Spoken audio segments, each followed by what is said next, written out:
All right, turning to Middle East oil now, whether the deadly attack at a natural gas plant in Algeria will have any impact at all on the oil industry as a whole. Joining me now with their expertise is Zuhdi Jasser, founder and president of the American Islamic Forum, and oil expert Stephen Schork of the Schork Report. Gentlemen, welcome back to the show. We have two interrelated issues that I kind of want to tackle at the same time. And, you know, you hear about this report out of Iraq. They've stumbled upon another 1 billion barrels of oil, which is kind of what we always heard about Iraq, that there was all this oil and there was so much fighting going on top of it. If we could just get there, you know, it's this treasure trove. At the same time, you hear what's happening in Algeria and how dangerous it is. It reminds you to get oil out of the ground in this area. And I wonder if it signals a new war on oil assets there. Zuhdi, what do you think? Well, I do think the Algerian situation should signal that there's a vacuum in northern Africa. The group that committed these atrocities were hailed jihadists from Libya, from Tunisia, from Egypt, and from all over the place. And the bottom line is what's happening in Mali is destabilizing the Mali government, and now nearby regions are seeing that there's a North African movement of Islamism or Islamists, and they're seeing weakening governments, and they're using economic interests and foreign nationals as weapons, because the biggest threat to the jihadist movement is Western interests in the area. And if they can get us to pull out, get France and Europe to pull out, companies like this Algerian gas company that was working with British and working with the Norway Statoil, if they can get them to pull out, they'll be more able to establish a foothold like they've done in Mali and continue to spread into this vacuum that we have been completely missing in action with. Stephen, I mean, when you hear about the 1 billion barrels in Iraq, do you discount it because you hear about attacks like this in Algeria and you realize again just how difficult it is to get this oil to market? Well, indeed. Well, the situation in Algeria, Melissa, reminds us just how vulnerable the situation in North Africa is, as you guys just said. 2 years ago, with the Libyan civil war, we had a significant amount of Libyan oil that went missing from the market and was chiefly responsible for a 35% rise in oil prices at the start of the summer.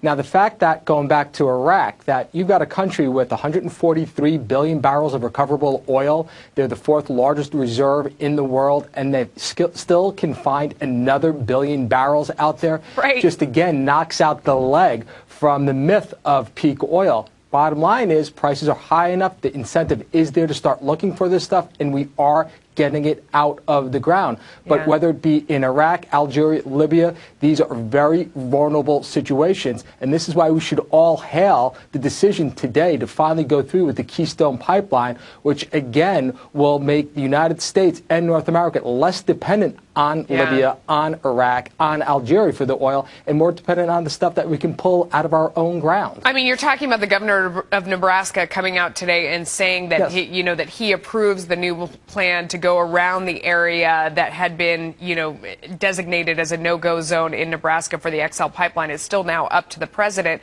to go ahead and approve these plans, so we have a long way to go. But Zuhdi, let me kick it back to you. It seems like we have maybe even less influence in the area than we ever did before. If you look at the situation in Algeria and how we were basically locked out of having any influence on what went on, once the situation blew up and there were Americans in the area.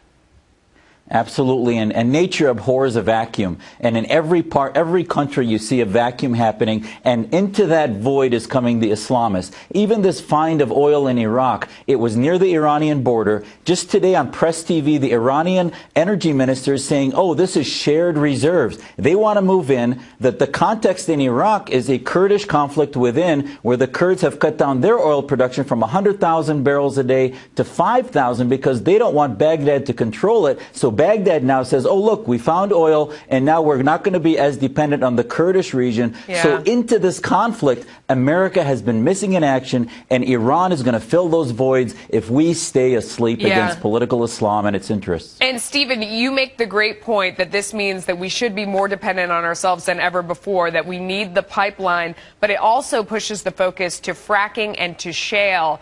I worry, especially with the president's speech yesterday and with the turnover that we're about to see at the Department of Energy, that maybe we're going to see a crackdown on fracking and on shale here in the U.S. that really goes against our own self-interest.